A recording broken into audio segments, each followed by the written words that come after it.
ikikorwa cyo kubomora izi nyubakwa mubona ngaha ku barabara cyane cyane gihurikiye muri meri yose ya Bujumbura, ndakeka n'igikorwa cyari kibabaje kuri bamwe kubera bahisumamwo bakora imigambi itandukanye, benshi byari batunze ikijeho n'imiryango yabo, abandi nabo bahigiramo byinshi birebire.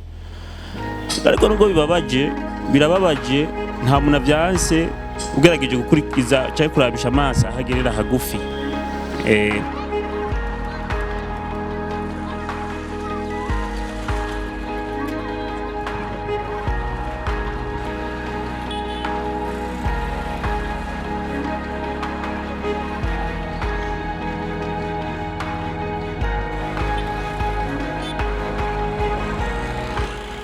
Iyi ni iterambere, par exemple turavye nko mu bisagara byo ngaha hagufi gusa muri Afrika, byo byamaze gutera imbere ku buryo ugeze muri kapitale wabona ko ari kapitale, ariko twege Bujumbura bacu bamenga hari ruguru, ugiye nko mu zindi ntara za ruguru zo mu bindi bihugu niyo yasa nko ngaha anyi Bujumbura.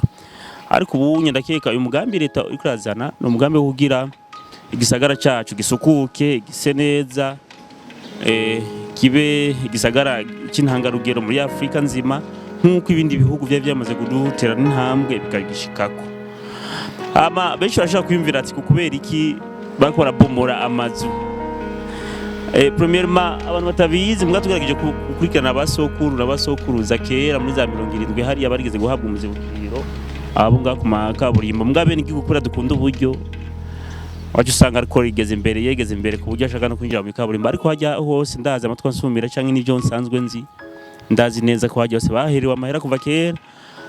Leta hajya irafise urubibe rwayo, natwe turafise tugarukiriza inyuma y'ipoto mwarumvise amametero bagiye basaba ko twosigaza.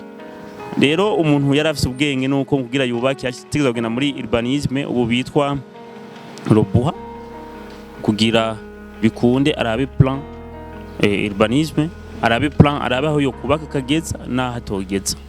Ndakeka